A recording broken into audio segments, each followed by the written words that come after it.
तर बंगाल निवडणुकीच्या दरम्यान एका पक्षानं बंगाल काबीज करण्याचा प्रयत्न केलेला आहे। निवडणूक आयोगाला हाताशी धरून भाजपनं हा खेळ केलेला आहे आणि आदित्य ठाकरे यांनी बंगाल निवडणुकांवर बोलताना भाजपवर सडकून टीका केली। तसंच मातोश्रीमध्ये बसून बंगालमध्ये काय घडतंय हे आदित्य ठाकरेंना काय करणार असा पलटवार यावर भाजप नेते प्रवीण दरेकर यांनी केलेला आहे आणि आदित्य ठाकरे यांना प्रत्युत्तर दिलंय।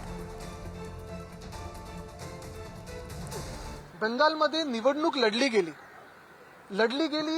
की त्याच्यात एका पक्षाने तर बंगाल काबीज करण्याचा प्रयत्न केला देशाची सगळे संस्था वापरून। ह्याच्यावर आपण लक्ष थोडं सगळ्यांचं वेधून घेण्याची गरज आहे, कारण ह्याच्यात आपण पाहिलं असेल तर सेंट्रल सगळ्या फोर्सेस मग सीएपीएफ सीआरपीएफ बीएसएफ वगैरे सगळं वापरलं। चला सुरक्षेसाठी असेल, स्थानिक जनतेच्या सुरक्षेसाठी असेल, आनंद आहे, पण त्याच्याही पुढे जाऊन निवडणूक आयोग वगैरे सगळं जो काही हाती घेऊन भाजपने खेळ करण्याचा प्रयत्न केला हा धोकादायक आहे। देशातली लोकशाही संपलेली आहे हे संकेत आहेत। आता तुम्ही पाहिलं असेल आज पण मला वाटतं एका मतदारसंघात पूर्णपणे रिपोल दिलेला आहे, म्हणजे जोपर्यंत भाजप जिंकत नाही तोपर्यंत रिपोल घेत राहायचं हे निवडणूक आयोगाचं काही माध्यम आहे का हा देखील एक विचार करा। 100% पश्चिम बंगालवर भारतीय जनता पार्टीचा त्या ठिकाणी झेंडा फडकणार यावर आमचा पूर्ण विश्वास आहे।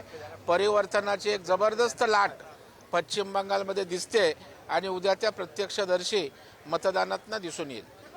आदित्य ठाकरेंना पश्चिम बंगालमध्ये काय चाललंय त्याची कल्पना नाही।